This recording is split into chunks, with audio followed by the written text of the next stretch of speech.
Bueno, ¿qué tal? Buenas tardes. Mi nombre es Silvia Miranda. Yo soy profesora adjunta en la cátedra y bueno, vamos a compartir estos espacios virtuales con motivo de distintas clases teóricas. Hoy vamos a hablar de ontogenia T. Así que bueno, a modo de bienvenida de mi parte, les deseo que tengan una linda cursada y el mayor de los éxitos en este cuatrimestre.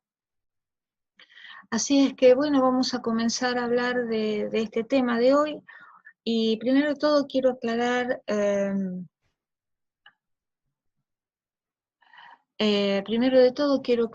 en qué consiste o sinónimos del título con el cual lo pueden encontrar en los libros. Uno es ontogenia T, también lo pueden ver como desarrollo T o maduración T. Y estos términos aluden a el desarrollo de los linfocitos T, la generación de los linfocitos T en el timo a partir de una célula de un precursor linfoide común. Entonces de esto va a versar la clase del día de hoy y vamos a dar comienzo ya mismo. Bien. Las distintas etapas del desarrollo están supeditadas en cierta forma a la formación del complejo TCR. Entonces, debido a esta importancia, entonces es necesario recordarles cuál es la estructura de este TCR. En la mayor parte de los linfocitos, hablamos de alrededor del 90% de los linfocitos, el TCR se trata de un heterodímero de cadenas alfa y beta. Bien, estoy poniendo el puntero. Entonces, un heterodímero, dijimos, de cadenas alfa y de cadena beta. Como ustedes ya han visto en otros teóricos, ambas cadenas tienen dominios variables que corresponden al segmento N-terminal. Y dentro de las variables hay zonas hipervariables.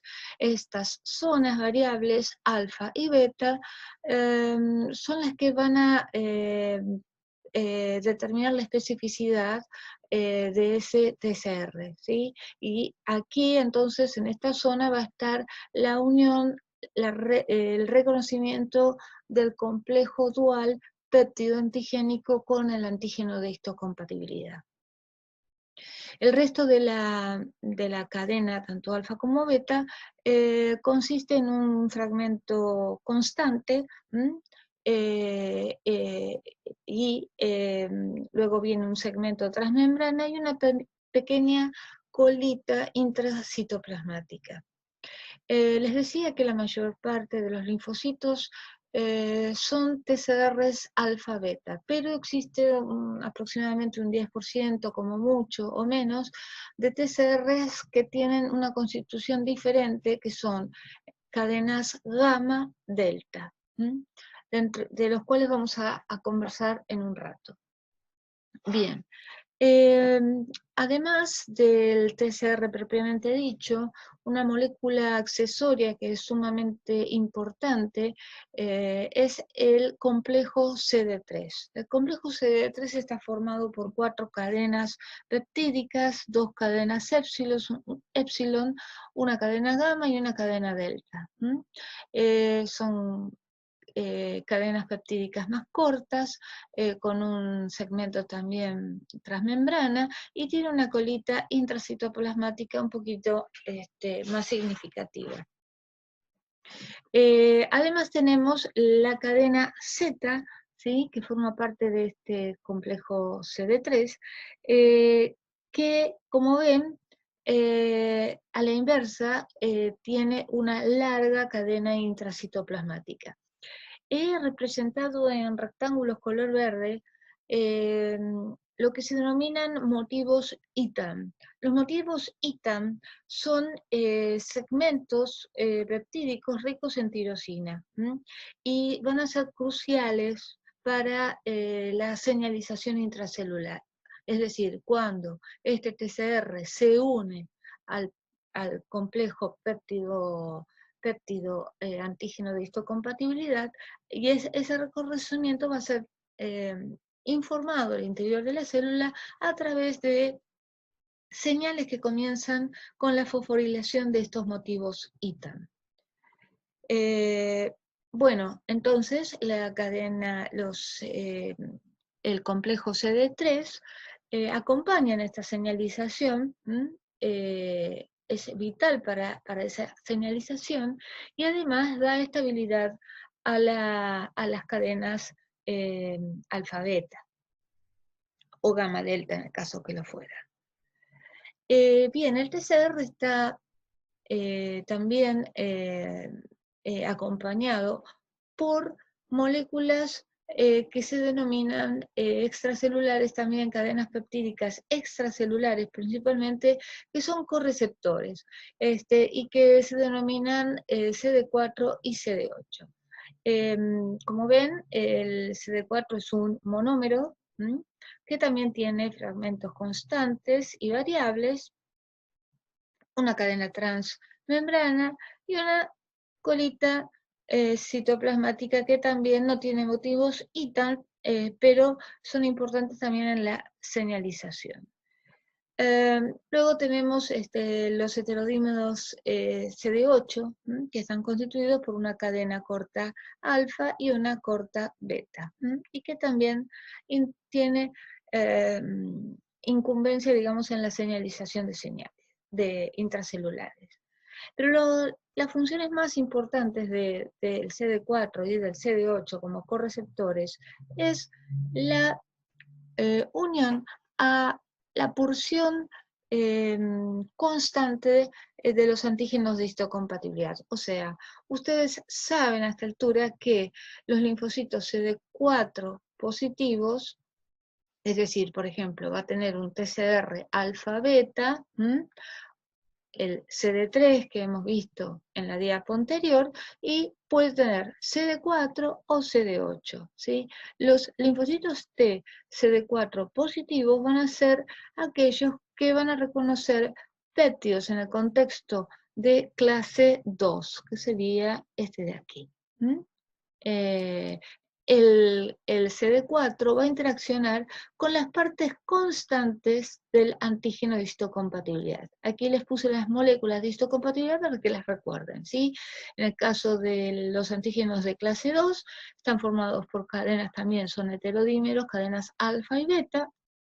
Todas estas moléculas son parecidas porque pertenecen todos a una misma familia que se denomina familia de las inmunoglobulinas. Así que tienen muchas similitudes estructurales.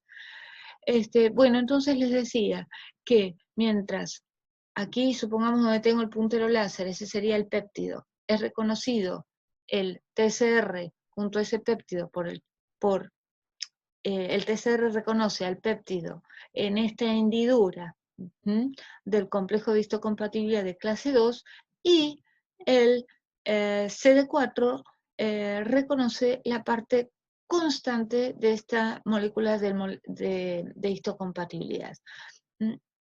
Eso, digamos, como que por un lado aumenta la avidez en la interacción, y por otro lado es un reconocimiento de que ese péptido extraño está alojado en el contexto de un antígeno de histocompatibilidad propio.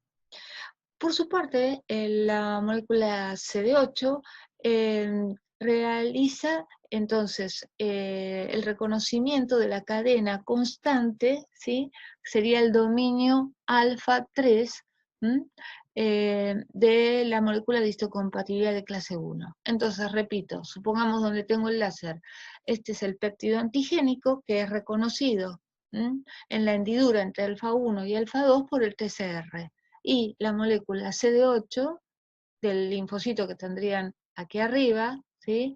Es la que va a interaccionar con el alfa 3, el dominio alfa 3. Bien. Vamos entonces un poco al tema de los linfocitos T con receptores gamma delta. Y un poco hablemos de la comparación entre ambas. Bueno, les dije que no teníamos menos de un 90%, pero pueden llegar a ser más abundante aún. Y esto también es variable de acuerdo a las especies. Estamos hablando aquí de sangre periférica. Entre el 1 y el 10% nada más de linfocitos de sangre periférica corresponden a los que tienen TCR gamma delta. Los linfocitos gamma delta en realidad no están presentes en circulación, como verán, son muy escasos, pero sí son importantes en epitelio de mucosas, gastrointestinal, intestinal, todas las superficies que tapizan nuestro organismo. Y cuando veamos inmunidad de mucosas vamos a conversar un poco más de ellos. Pero bueno, veamos entonces las características comparativas con los alfa-beta. Otro tema muy importante que nos incumbe en la clase de hoy es que el repertorio, ¿sí?, de especificidades en el caso de los linfocitos T alfa-beta es grande, ¿sí? Entonces, tenemos una gran diversidad de fragmentos variables alfa, fragmentos variables beta que se van a formar en el timo, que es lo de la clase de hoy. En cambio, la diversidad es escasa en el caso de los linfocitos gamma delta. Por el lado del fenotipo, los linfocitos gamma delta en principio expresan la molécula CD3, que bueno, aquí no está, pero se los agrego yo verbalmente, y en general la mayor parte de los alfa-beta son CD4 positivos. Más o menos las 2/3 partes serían linfocitos CD4 positivos en sangre periférica, y una tercera parte CD8. En general no tenemos otra variedad, o son CD4 o son CD8. Es muy escasa estas otras alternativas que ven ahí escritas en la tabla. En cambio, como ven los números, la mayor parte, la mayoría, más de la mitad de los linfocitos gamma delta son CD4 y CD8 negativos. Son doble negativos para CD4 y CD8. Y una tercera parte son CD8 positivos. Bien, son escasos las otras formas. Una cosa que me acordé recién es de agregarles que respecto de la molécula CD8, aquí tienen representado el heterodímero alfa-beta, pero también pueden tener heterodímeros de cadenas homodímeros, mejor dicho, de cadenas alfa, o sea, alfa-alfa. La mayor parte es alfa-beta. Bien, sigamos acá entonces. Los linfocitos de alfa-beta es lo que ustedes vienen viendo hasta ahora en la materia, es decir, son los linfocitos que reconocen a los péptidos extraños restringidos por los antígenos de histocompatibilidad. Y como acabamos de hablar, los CD4 reconocerán péptidos en el contexto de clase 2 y los CD8 en el clase 1. Y esos péptidos, bueno, justamente esos antígenos extraños son de naturaleza peptídica. En cambio, fíjense que los gamma delta son radicalmente diferentes. Los gamma delta no tienen reconocimiento restringido por los antígenos de histocompatibilidad.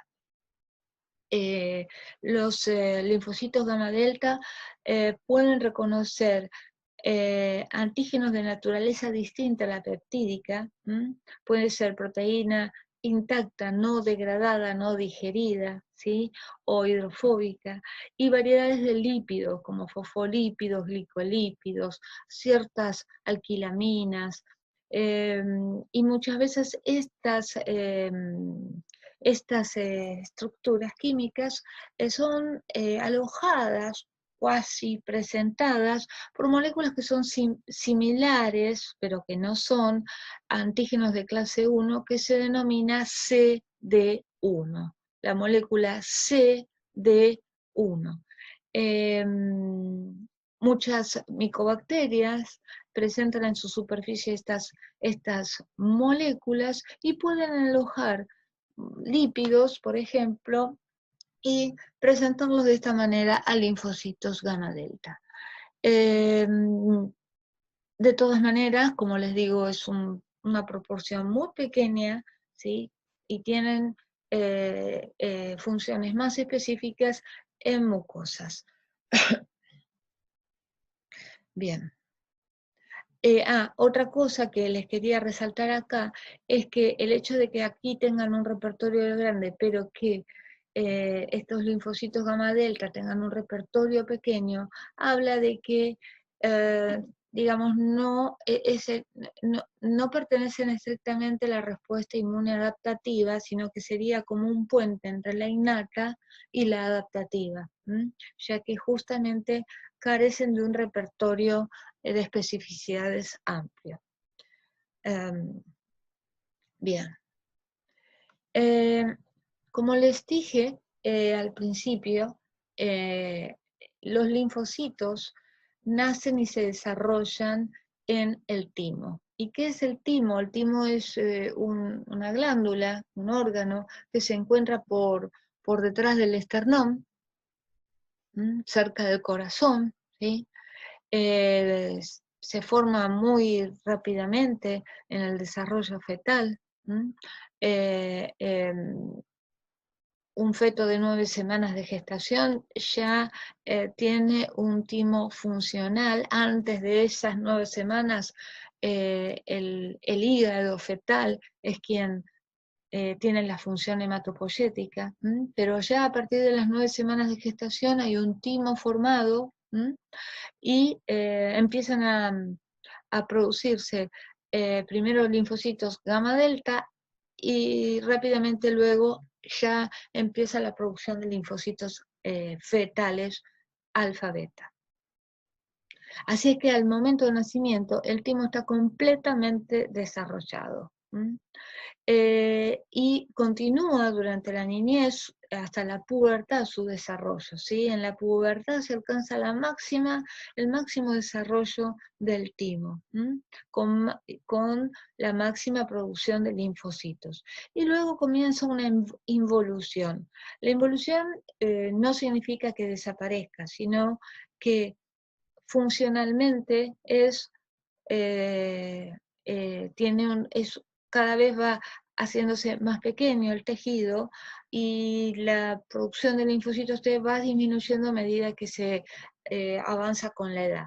De hecho, en las personas mayores ya directamente no tienen un timo funcional.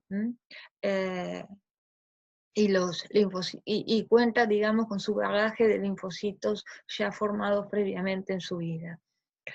Bien, el timo, entonces, el timo es el lugar que proporciona todos los factores de crecimiento y todo lo que se necesita para que a partir de una stem cell, de una célula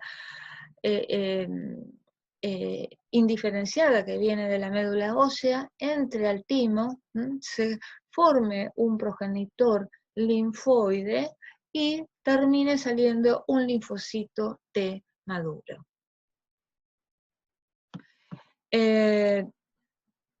Bueno, si bien les dije que luego de la pubertad el timo comienza a involucionar, y a medida que se avanza su funcionalidad disminuye, digamos, no es esencial la presencia del timo luego de la pubertad. Se puede vivir sin timo después de la pubertad. Ahora bien, hay personas que tienen defectos genéticos primarios y no se les desarrolla el timo al nacer, nacen sin timo, y eso es una enfermedad muy grave que se denomina síndrome de DiGeorge y que produce una severa inmunodeficiencia que va a tener un desenlace fatal en la mayor parte de los casos. Bien. Entonces, vamos a empezar a hablar ahora un poco ya más de la genética. Entonces, como ustedes ya tuvieron una clase de genética del linfocito B, digamos que esto les va a resultar un poco menos chino. Ustedes saben que el fragmento variable de las cadenas alfa y el fragmento variable de las cadenas beta, en el 90 y pico % de los linfocitos, no están codificados por un único locus, sino que se forman a partir de la recombinación de distintos exones. Esa recombinación, hasta lo que sabemos, se produce al azar, y de ahí que se genere una diversidad amplia de especificidades. En el caso de la cadena beta, la información está codificada humana, está codificada en el cromosoma 7. Como ven, existen distintos exones variables beta, distintos exones variables D, 2 en realidad, y distintos exones J. Las cadenas beta serían, digamos, en este caso, equivalentes a lo que ustedes han visto antes con las cadenas pesadas del BCR. Es decir, el segmento variable se va a formar por información de la recombinación de estos tres exones, el B, el D y el J. En cambio, la cadena alfa es similar a lo que sería la cadena liviana del BCR. Entonces simplemente vamos a tener exones B y exones J. No va a haber exones D.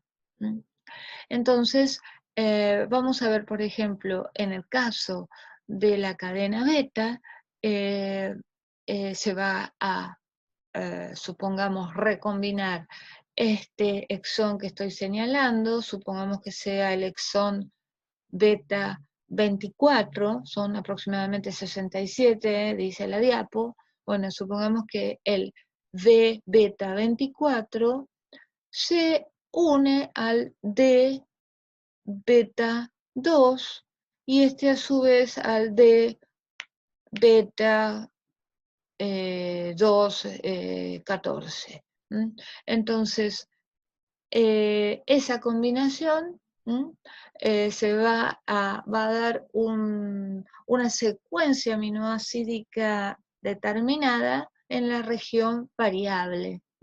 Luego, esto se va a combinar con el exón constante beta y codificará finalmente para RNA y la cadena proteica beta.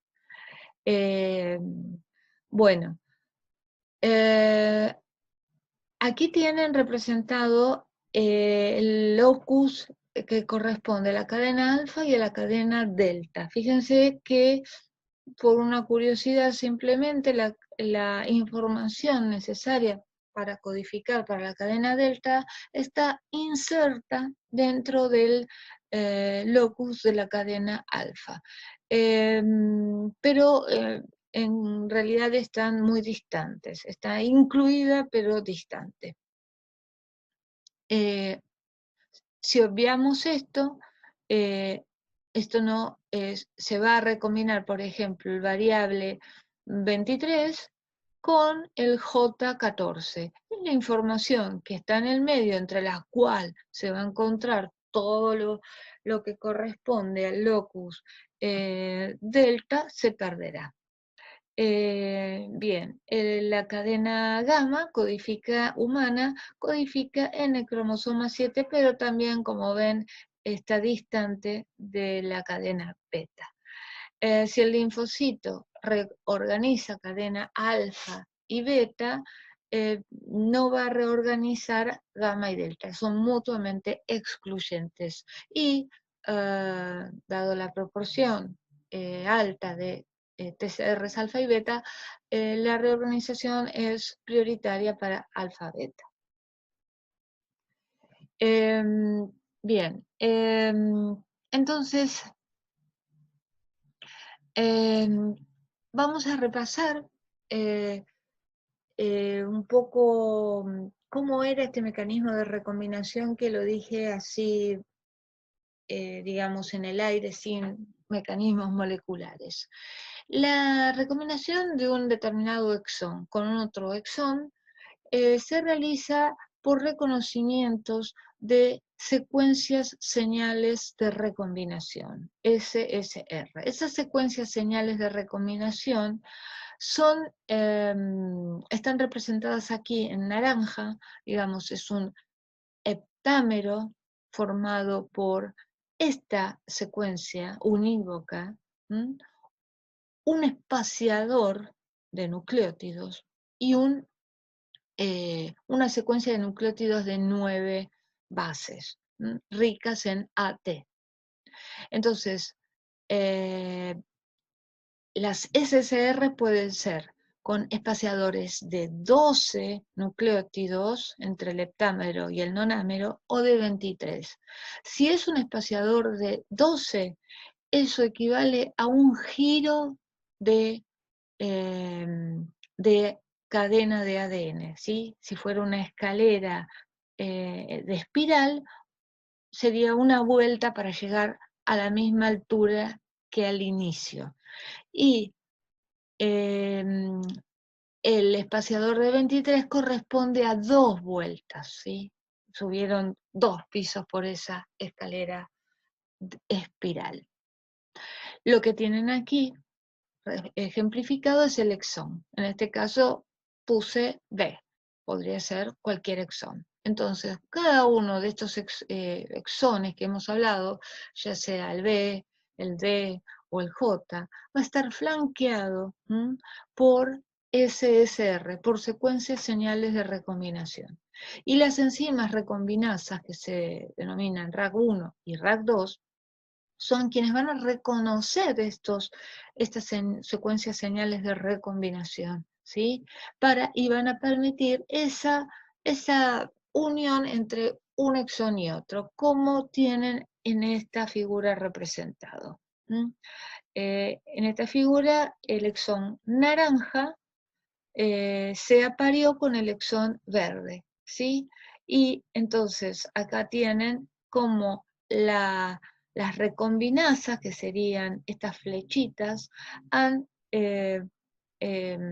puesto cerca a las secuencias de reconocimiento adyacentes a ambos exones. Estos apareos se realizan siguiendo la regla 12-23, es decir, que si esto donde tengo aquí el cursor es un separador de 12, el otro SSR va a ser de 23, siempre va a seguir la regla 12-23. Bien, una vez que se produce eso, los exones se van a unir y, como les dije antes, la información codificada en el medio, en el ADN que quedó en el medio, entre esos dos exones, se va a perder.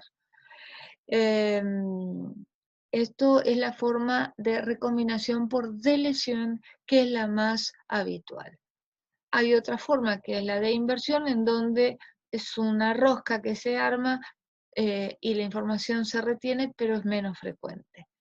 Este mecanismo, como ustedes se darán cuenta, es exactamente equivalente al que ustedes han visto para el caso de del BCR.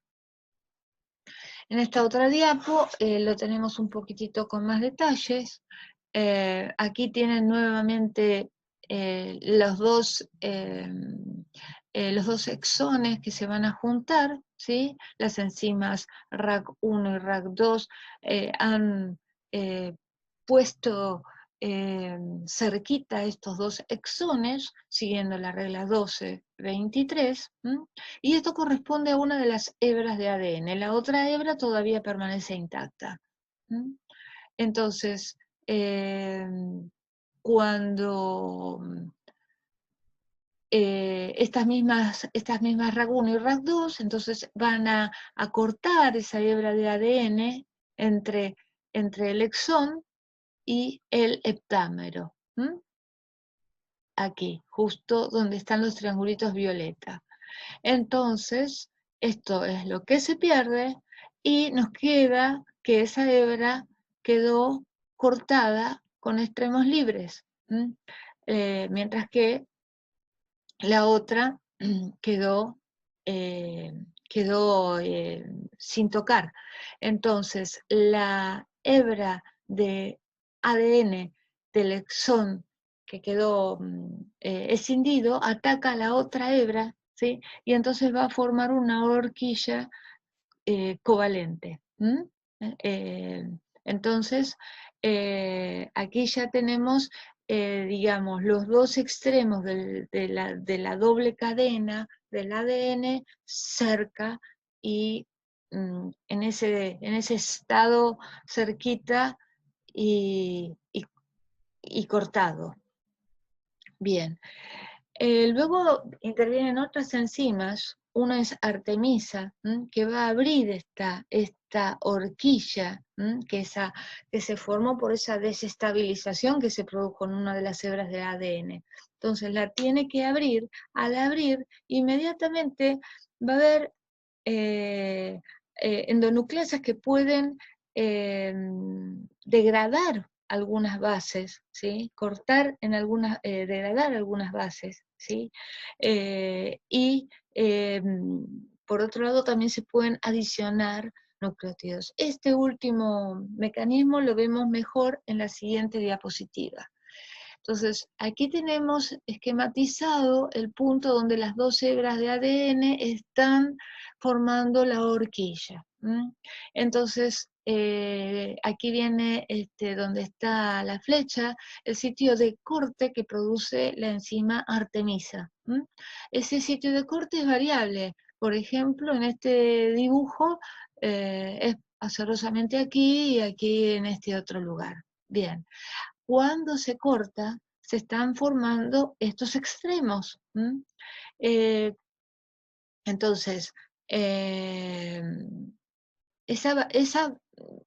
por un lado, entonces hay una variabilidad en el punto de corte. Esto va a, mientras tanto, pueden perderse algunas bases. Todo esto va a generar marcos de lectura nuevos, diferentes, en esos puntos de enlace. Entonces, una vez que se forma esto, que serían las hebras cortadas luego de la apertura de la horquilla, entonces se van a agregar nucleótidos de acuerdo al molde de la hebra que quedó libre. Entonces sería esto. Entonces estos nucleótidos P son los nucleótidos complementarios a la cadena molde, ¿sí? Y lo mismo lo tienen representado acá. A su vez también hay adición de nucleótidos por una enzima que se llama deoxinucleotidil transferasa terminal o TDT, que puede agregar nuevos nucleótidos. Estos nucleótidos adicionados se denominan nucleótidos N. Entonces,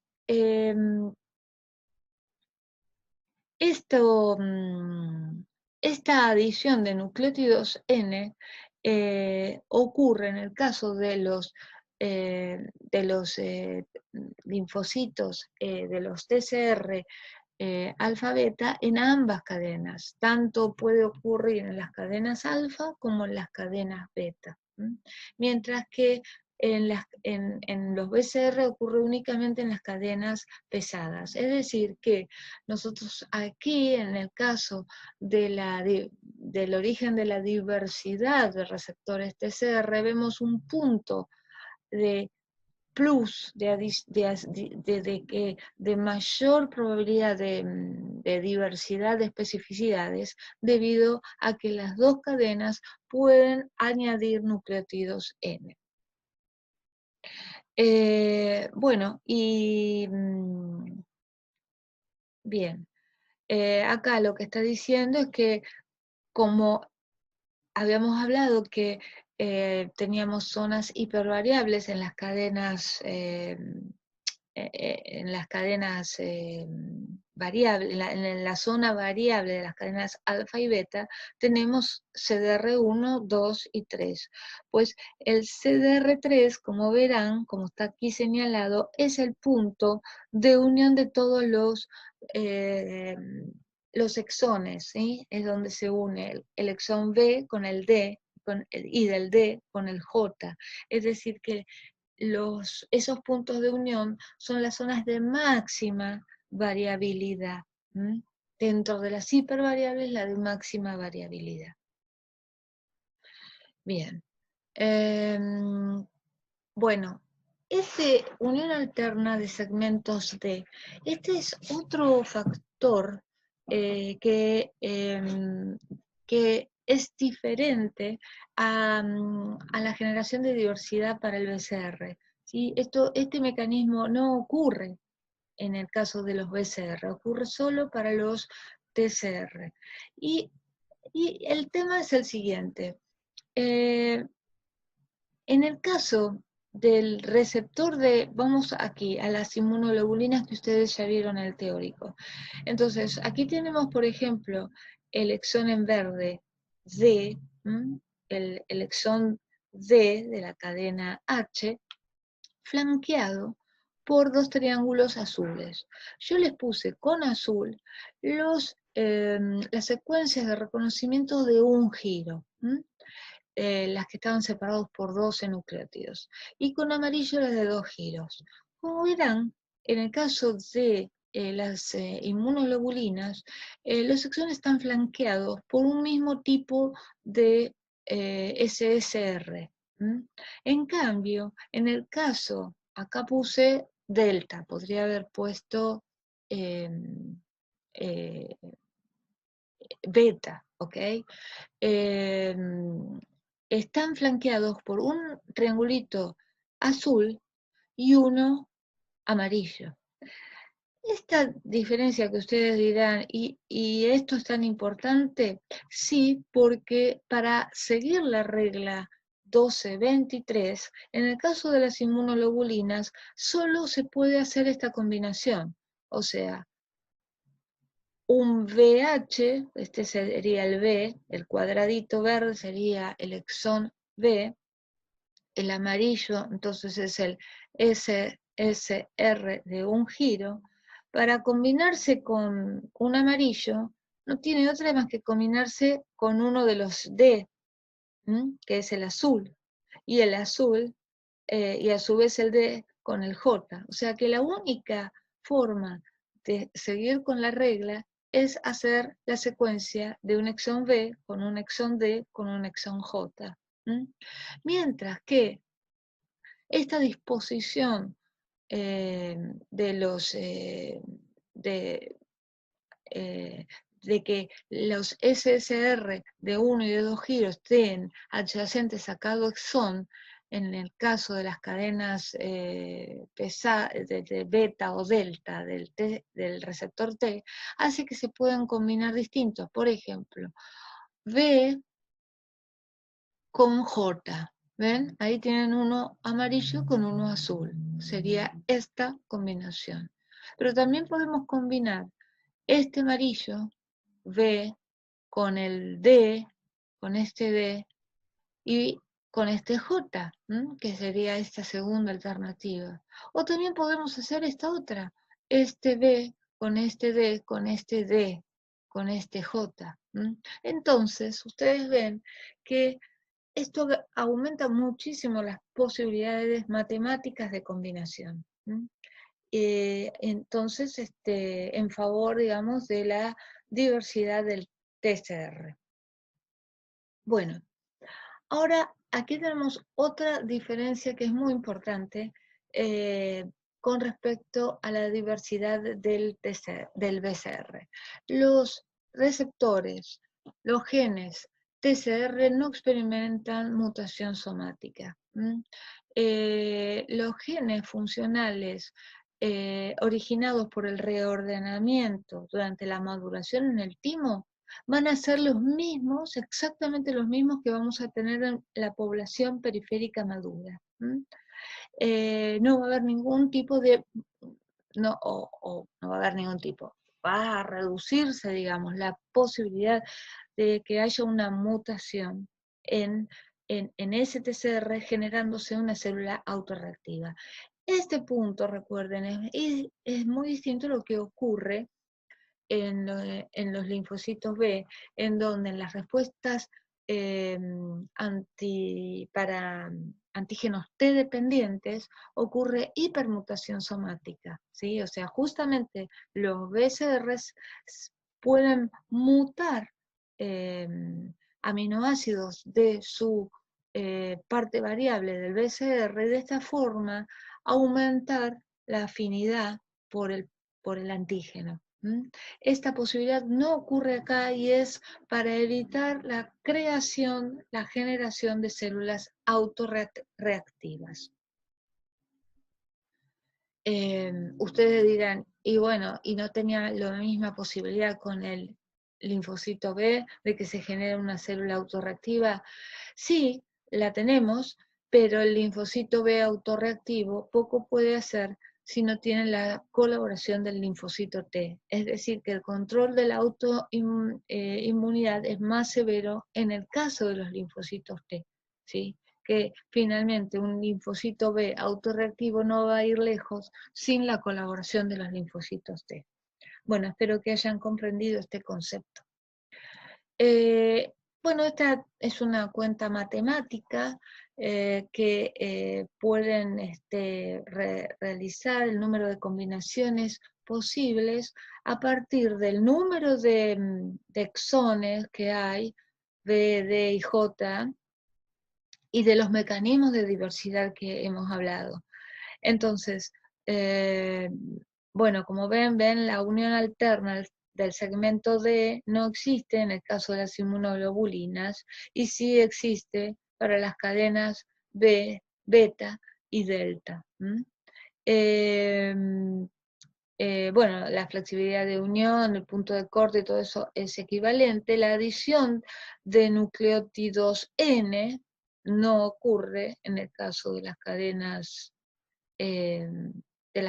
livianas y ocurre en ambas cadenas en el caso del TCR. En cambio, la mutación somática sí ocurre en el caso de las inmunoglobulinas y no ocurre en el caso del TCR. Bien, eso nos lleva a hacer la cuenta que tenemos 10 a la 11 posibilidades de generar TCRs diferentes a partir de la información del ADN, ¿sí? Y este número se incrementa a 10 a la 16. Como verán, es un número muy importante, ¿sí? Es extraordinaria la diversidad, la preparación que tiene el sistema inmune para generar células constantemente en el timo de tan diversa especificidad. Ahora bien, si nosotros hacemos las mismas cuentas para los linfocitos gamma delta, la cuenta matemática da una diversidad aún mayor, pero esta diversidad es ficticia, este número es ficticio porque en realidad no es así, no se respetan las combinaciones, son escasísimas, son 2 o 3 exones de variables de las cadenas gamma y delta que se terminan seleccionando. Así es que en la realidad son escasísimas las posibilidades de diversidad. Bueno, esto es una visión general de lo que ocurre. Esto es el ADN de un linfocito. Bien, primero se va a reordenar la cadena beta. Así que acá tienen el apareo del exón D con el exón J. Luego tenemos la unión del segmento V con el D y el J. Y entonces aquí tenemos el ADN ya rearreglado de la cadena beta.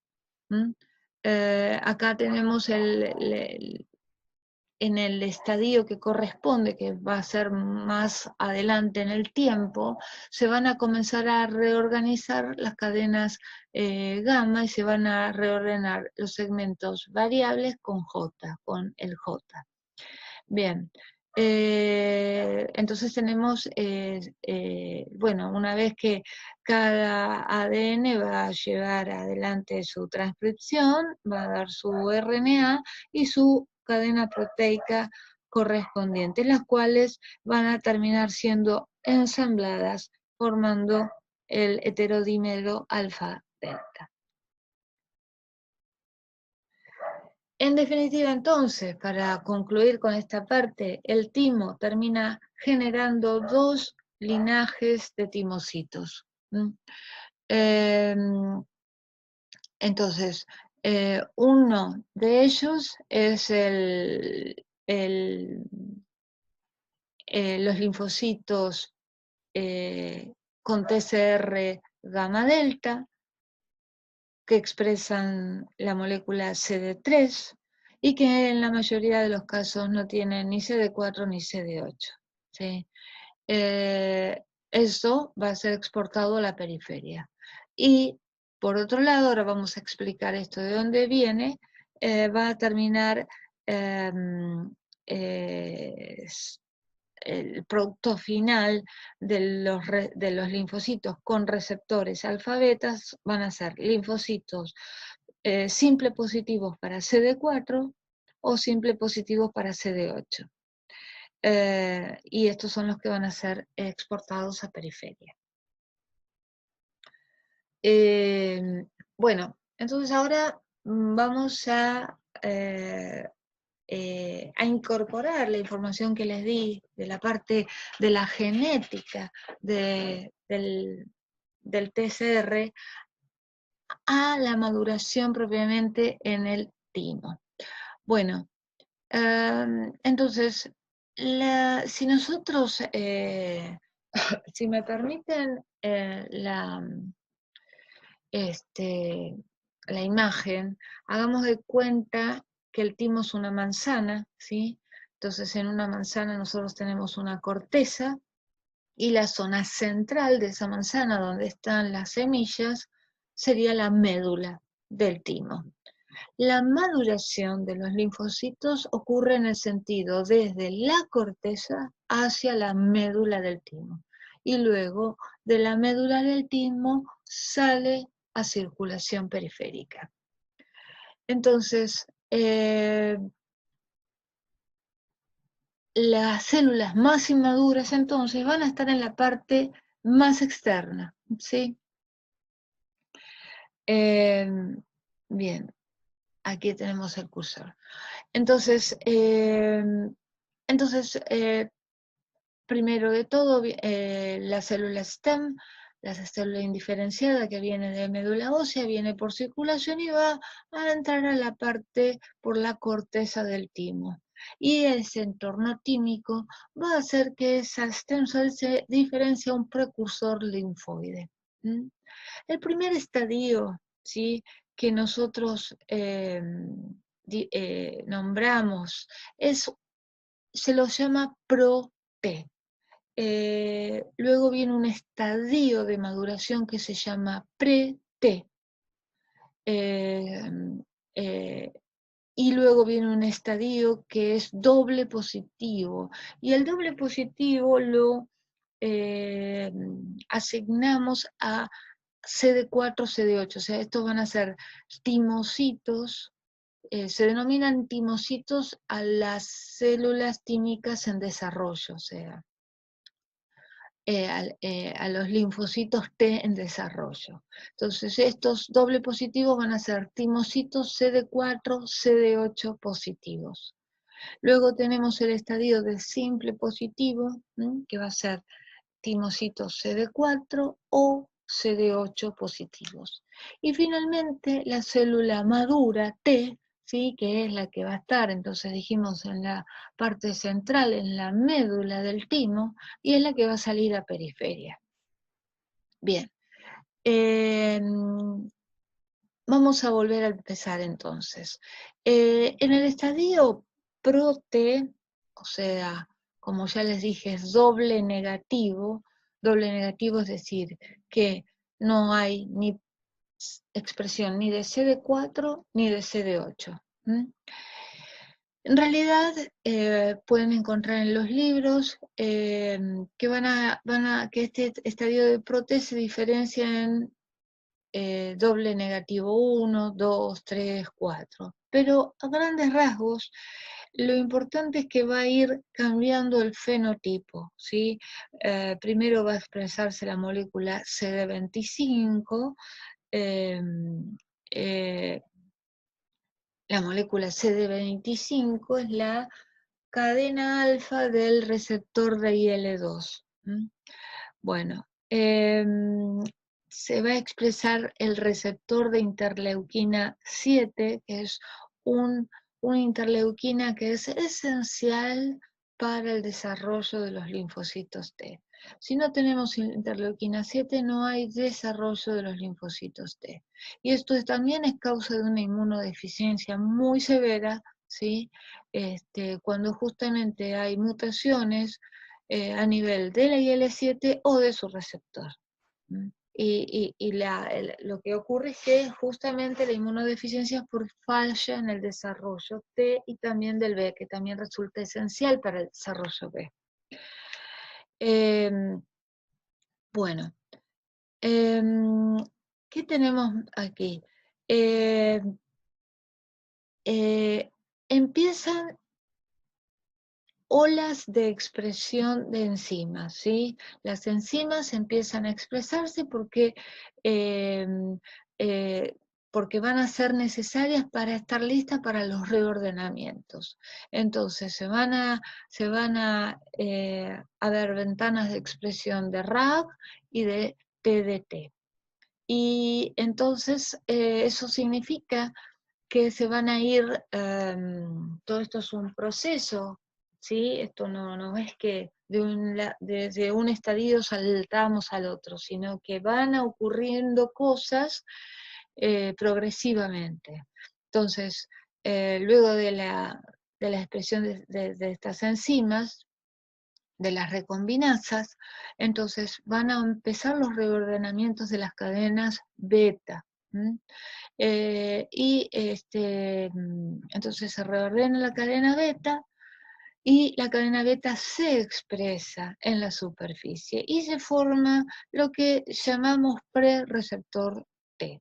Es decir, el prereceptor T es la cadena beta, que aquí lo tenemos representado al prereceptor T, esta sería la cadena beta, que sería la cadena beta definitiva, la que procedió según la reorganización de BDJ, como dijimos. Y bueno, la célula tiene que chequear si sirve o si no sirve, si esto va a servir o no. Para ello, sintetiza una cadena alfa transitoria, que está representada por esta PT alfa. ¿Sí? Esta cadena alfa transitoria le va a permitir al TCR jugar, digamos, dentro del timo en este estadio de formación, de desarrollo incipiente, y comprobar que las señales del medio ambiente van llegando al interior. Eso le va a permitir saber a la célula si esta cadena beta está bien formada. En caso que no, se va a ir a reorganizar el otro alelo, ¿sí? Intentando otra nueva recombinación, pero esta recombinación fue fallida, no puede progresar, digamos. Otro evento que ocurre en este estadio pre-T es la expresión de la molécula CD3, ¿sí? Entonces esta molécula CD3 es fundamental ya para todos estos chequeos de señalización interna para ver si la cadena beta es la correcta. Bien. Muy bien, entonces el linfocito, el timocito en desarrollo, si este estadio fue el correcto, si está todo bien, prosigue su desarrollo. Si no, hará otros intentos y si no, morirá en el camino por apoptosis. Bien, entonces, más camino hacia la médula, pero todavía estamos dentro de la corteza, pasamos al estadio doble positivo. En este estadio doble positivo, la célula expresa el CD4 y CD8, expresa los dos correceptores. Y además de eso, por eso tenemos aquí otra vez las RAC expresándose, va a recombinar los exones correspondientes a las cadenas alfa. De manera tal que lo que se va a terminar formando es el receptor, que es lo que está aquí marcado en el círculo. Entonces, en el estadio pre-T tenemos un pre-TCR, formado por una cadena beta y una cadena alfa transitoria. En el estadio doble positivo, CD4, CD8 doble positivo, tenemos el TCR alfa beta formado, ya con la cadena alfa definitiva. Bueno, entonces en este estadio estamos, repito, en corteza del timo. Ocurren eventos que van a ser fundamentales para el organismo, que es la selección positiva y negativa de estos linfocitos T.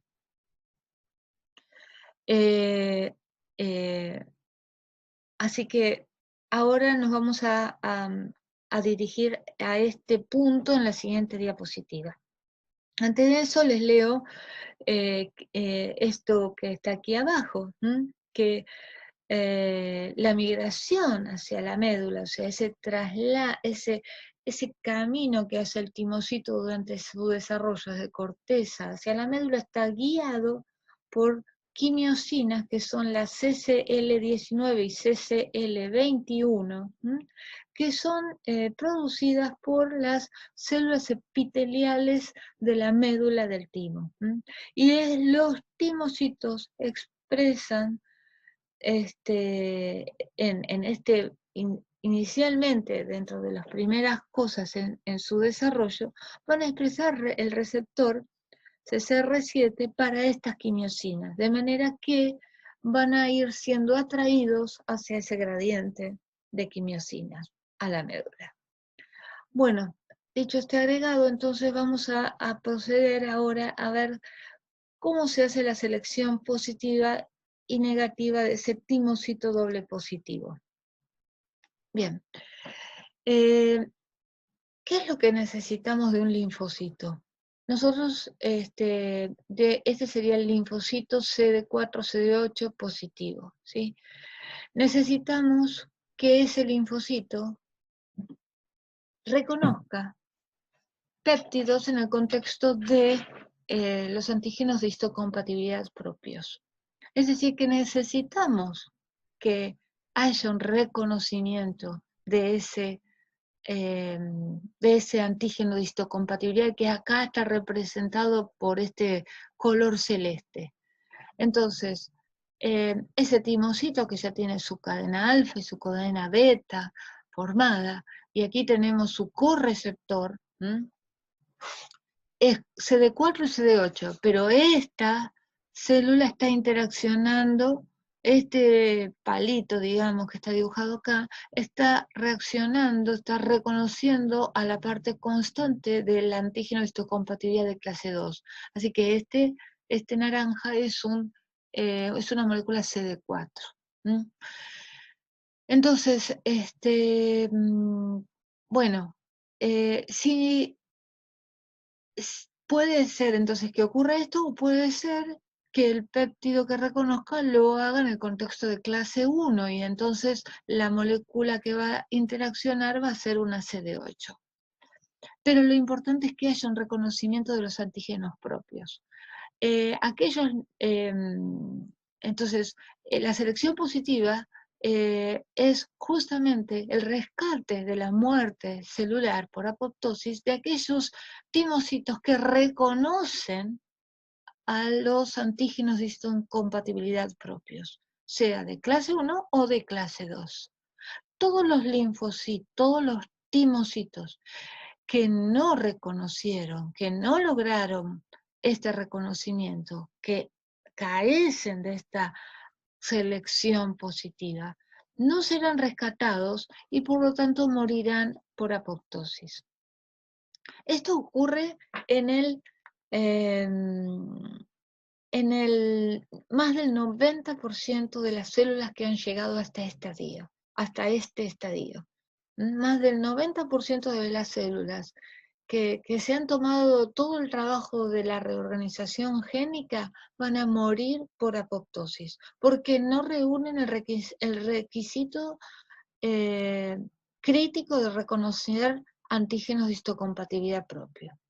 Si este timocito doble positivo reconoce antígenos de histocompatibilidad de clase 2, luego perderá la expresión de esta molécula CD8 y se convertirá en un simple positivo, como lo ven aquí, simple positivo, CD4 positivo. Y si hubiera reconocido a través del CD8 al péptido en el contexto de clase 1, será un simple positivo, CD8 positivo y CD4 negativo. Vamos a continuar con este tema. Entonces, la selección positiva de timocitos es el proceso por el cual células doble positivas son rescatadas de la muerte por apoptosis luego del reconocimiento de complejos péptidos propios, antígenos de histocompatibilidad propios en células del epitelio cortical del timo. Estamos en corteza del timo. Las células del epitelio cortical son las que van a presentar mayoritariamente esos péptidos. ¿Y esos péptidos de dónde salen? Del timo, van a ser péptidos propios que están en el timo. Pero acá el tema no pasa por ahí, sino por el reconocimiento del MHC. En la corteza existen pocos macrófagos y células dendríticas en la corteza del timo. Así que las que son más importantes en esta presentación son las células del epitelio cortical. Bien.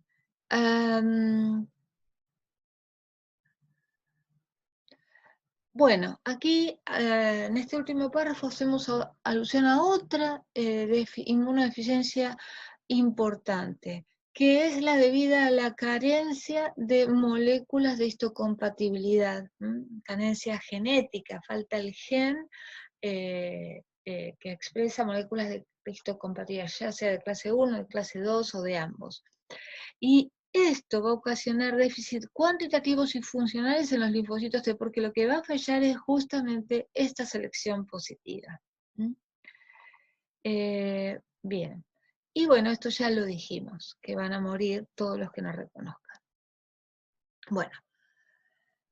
Entonces, ¿qué es la selección negativa? Ya hemos hablado de la selección positiva. ¿Qué es la selección negativa? Es el proceso por el cual se induce una señal de muerte por apoptosis en un linfocito en desarrollo que recibe una fuerte señal de reconocimiento, es decir, del complejo péptido propio antígeno de histocompatibilidad propio. De esta forma se eliminan clones autorreactivos. Entonces, una vez que se ha pasado por ese reconocimiento primario, que es decir, bueno, si no reconocen a los antígenos de histocompatibilidad propio, no sirven, luego tenemos que ver con qué fuerza lo reconocen, porque aquellos... Bueno, entonces, les decía que la selección negativa puede ocurrir en la corteza, en el estadio doble positivo, luego de la selección positiva, o en la médula del timo, en el estadio simple positivo, luego de la, por supuesto, selección positiva. Siempre primero va la selección positiva, porque es la condición sine qua non para proseguir el desarrollo. Y lo que tienen en este esquema es lo dicho, es decir, acá tienen el reconocimiento de los linfocitos sobre células corticales, y si ese reconocimiento es fuerte en corteza, pues ese timocito morirá. Y acá tienen la posibilidad de que ese reconocimiento sea en la médula del timo, ¿sí? En donde los antígenos, los péptidos propios van a ser presentados ya sea por las células epiteliales de la médula o por, aquí sí, por macrófagos o por células dendríticas, que sí en la médula del timo son abundantes.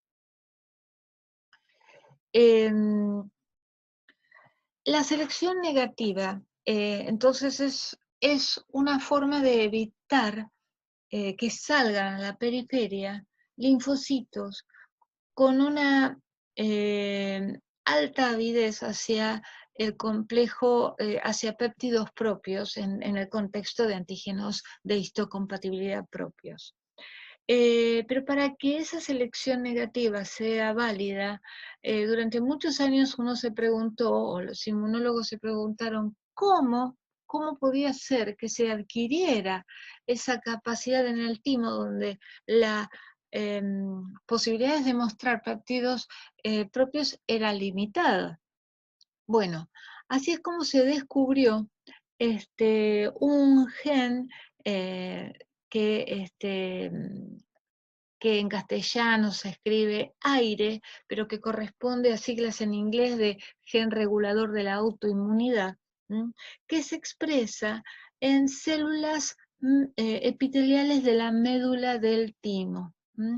Entonces, este gen permite la expresión de péptidos foráneos al timo.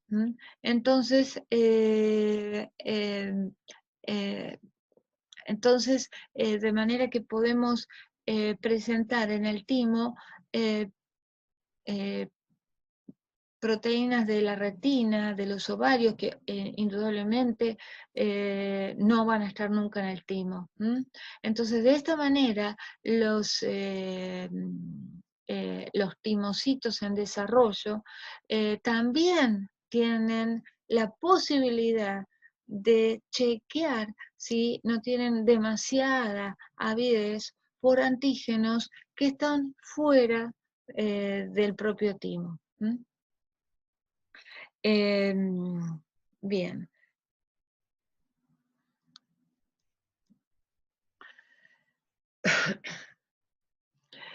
Bueno,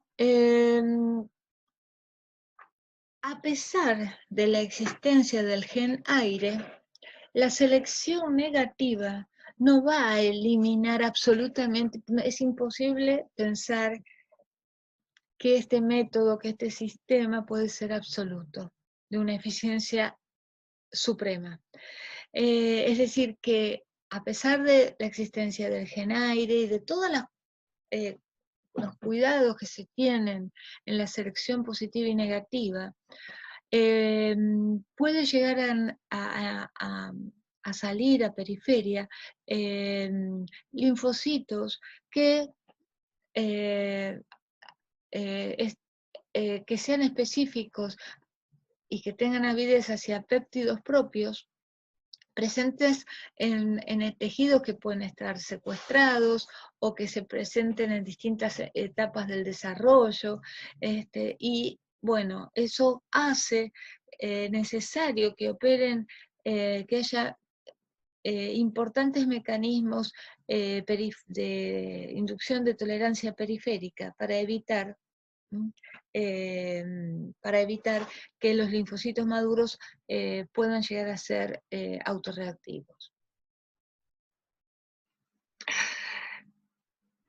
He hablado de intensidad de la señal, de intensidad de la señal, y esa intensidad de la señal viene dada por la constante de afinidad, la fuerza de interacción de ese TCR con ese complejo péptido molécula de histocompatibilidad, y también por la densidad de moléculas que le están presentando.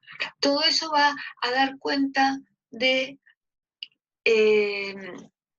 la avidez que se va a dar entre el TCR y los complejos péptido antígenos de histocompatibilidad que están viendo estos timocitos en la médula del timo. Entonces, según el modelo de avidez, el destino del timocito estará determinado por la intensidad de la señal que recibe a través del TCR. Entonces, mirando este gráfico, ustedes tienen ordenadas el número de timocitos y en abscisas la afinidad del TCR.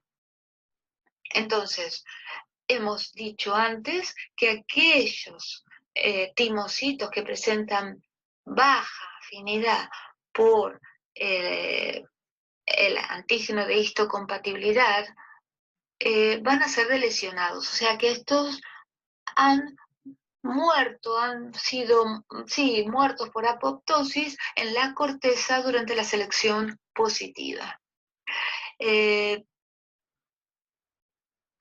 Ahora bien, dentro de los que han sobrevivido en la selección negativa, vamos a eliminar a aquella proporción de linfocitos que reconozcan con una alta avidez al complejo péptido antígeno de histocompatibilidad.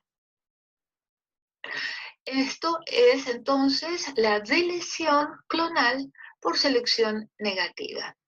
Entonces, ¿qué tenemos aquí? Tenemos en celeste y en verde los timocitos que no fueron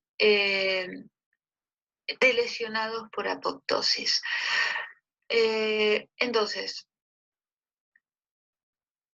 en celeste están los linfocitos que han sobrevivido y los que van a salir a periferia. ¿Y qué tenemos en verde? En verde tenemos aquella subpoblación de timocitos que han sobrevivido, que tienen una relativa alta afinidad por complejos péptidos propios, MHC propios.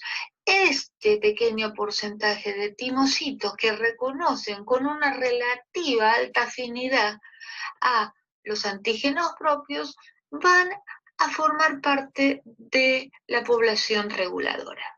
En definitiva, entonces, ¿quiénes están,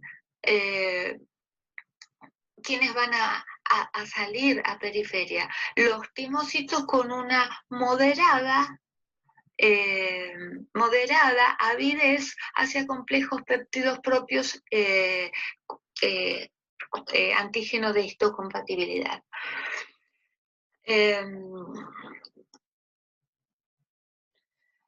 Bueno, entonces, ¿qué eventos ocurren en la médula del timo? Por un lado, la deleción clonal de células autorreactivas, como hemos dicho. Y recién les comenté que esa subpoblación que sobrevive, pero que tiene una relativa alta afinidad por el péptido complejo, péptido MHC, serán células reguladoras naturales. Entonces, estos dos eventos ocurren en la médula del timo, la selección negativa y el desarrollo de células T. Bueno, ¿qué son las células reguladoras naturales? Bien, las células reguladoras naturales, entonces son, fenotípicamente, son linfocitos CD4, son linfocitos CD4, ¿sí? Que también expresan CD25 positivos y un factor de transcripción que se llama FOXP3 positivo, ¿sí? Es una subpoblación de los CD4 que se ocupa de controlar las respuestas inmunológicas y mantener la homeostasis. Va a poder autorregular las respuestas inmunes, suprimiendo cuando ya tenga que acabar esa respuesta inmunológica y va a evitar también reacciones de autoinmunidad. Bueno, entonces su generación en el TIPMO depende del factor TGF-beta, Transforming Growth Factor beta 2, y de la citoquina IL-2. Y también es importante la coestimulación de CD28B7. También la linfopoyetina de estromatímico es otra citoquina importante para su producción. Y fenotípicamente voy a destacar la expresión de CTLA4.